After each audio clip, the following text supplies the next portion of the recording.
Grabe guys, ito nga yung aming mga kaganapan dito sa Alitao River. At ito nga ang episode 1 ng ating paninisid dito sa Alitao River. At may hindi kami naasahang pangyayari. Pero teka, intro, pasok. Kasarapan nga. Papunta na nga kami doon sa spot namin paninisidan, kung saan ay dito lamang yan sa Alitao River, doon sa pinakamalayo sa walang kabahayan. At kasama ko nga pala dyan si Maki Vlog. At dalian na nga rin pala kami pumunta sa ilog kasi alas 7 na nga. Bale guys, papunta na kami doon sa aming paninisidan. Dito lamang sa ibabang Alitao River. Dito yung walang kabay-bahay na aming pinaninisidan. Ito may lumang tulay ba? Kaya dito ulit kami maninisid. Mangdadali na naman ang kasarapan. Iya, ay discarding mangyan na naman tayo. At habang naglalakad-lakad nga kami, nakakita na kami dito ng ipil-ipil. Kaya naman kumuha na ako at ito'y pampalinaw ng antipara. At pagkatapos ko nga kumuha ng ipil-ipil ay nag-intro na nga si Pare Maki dito sa ilog. At dito na nga yung spot na aming paninisidan. Kaya naman sa mga oras na to ay ako'y gumayak na at dinikdik ko na rin itong ipil-ipil at pinunas ko na dito sa aking antipara. Para balumino yung ating antipara para pagsisid natin sa ilalim ng tubig ikitang-kita yung mga kasarapan. At cameraman muna natin ngayon si Maki Vlog. Wala, taga-camera tayo. Kaya naman sa mga oras na to ay ako'y mag-i-start na manisid para makahuli na tayo ng kasarapan. Pero bago ang lahat, magdadasal muna tayo para meron tayong gabay sa paninisid natin. Di man tayo swertein sa panguhuli ng isda, safety naman tayo sa paninisid. Kaya naman sa mga oras na to, nag-start na ako manisid. Ano natin mamaya?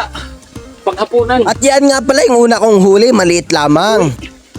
Iberitusin baga? Ay, pwede. Yun guys, magpupuntrip trip kami mamaya. At isinilid ko na nga rin doon sa lagayan para makarami tayo ng ating mahuhuli para maipot. At maya-maya nga lang ay nakahuli din agad ako ng isa pang tilapia. Nakasarapan lang ang laki, pamiritusin. Aba ay lusot na naman ang panghapunan na ray. Bagigan na rin naman ay kasarapan na. At sa pagsisid ko nga uli, nakahuli na naman ako ng isa pang hito. Aba ay kasarapan aray. Ang laki-laki na good size. Kumbaga ay gantong kalalaki yung mga kasarapang pang ulamin. Grabe guys, talagang yan ang hirap nga din pala mag-cameraman nga pala dito. Kahit dito lang sa gilid.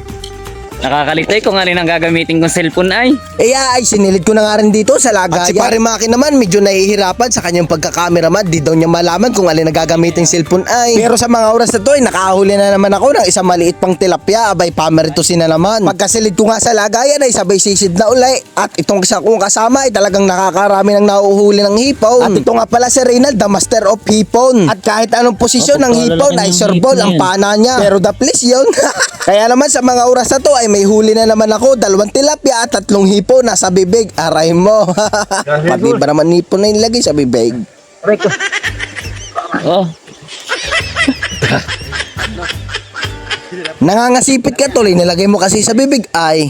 Bali guys, tapos na kami sa unang layon ay kakaunti na dali namin. Ay lipat naman kami sa kasunod na layon. Tara. At habang naglalakad nga kami sa kasunod na layon ay nakakahuli pa nga itong kasama natin na si Reynald. Tapos sumunod naman na nakahuli ako, kasarapang hito at good size na talaga ito. Saktong-sakto ito pang ihawin. Kasarapan. Bali ngayon guys, nakadali nga pala si Kuya Laido Vlogs. At tinanggalan ko nga lang pala yan dyan ang tibo. Kasarapang hito ay kasarapan nga. Yun guys, ilalagay na nga pala sa mahiwagang lagayan. Pati nang huli, patingin dito. Kami guys eh. Ano, may pangulam na kami. Hay, kasarapan. At sa pagsisid ko nga uli, nakahuli na naman ako ng isa pang hito. Aba ay talagang kabang hito yung nahuhuli namin. Pero ayos lang, grasya re. Kasarapan na rin ginataan. At maya-maya lang at ito nga po si Reynald ay nakahuli na namang hipon. Aba ay kasarapang hito. Si Kapo dyan naman po. Ang sumunod naman na nakahuli ako, kasarapang hito na naman ito. Aba ay talagang kabang hito ang huli namin, kakaunti ang tilapia. At ang sumunod naman na nahuli ko ay 2 tilapia. Aba ay kasarapan lang ang laki na rin, pameritusin. Wala pa rin yung aking tulog. Kaparahin din tilapia eh. Aray mo pakak, nawala daw. Reynald, anong ganap natin? Aahon na o ano? Wala yung pamana eh. Ano nangyari? Ba't yan na nandala mo? Wala nga eh. Ha? Wala pa na. Saan tumalbog? Di babaw.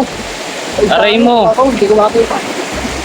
Baka kahuli pa kaya yan. Panghipon lang naman yan ay. Huli ang hipon sa tabi.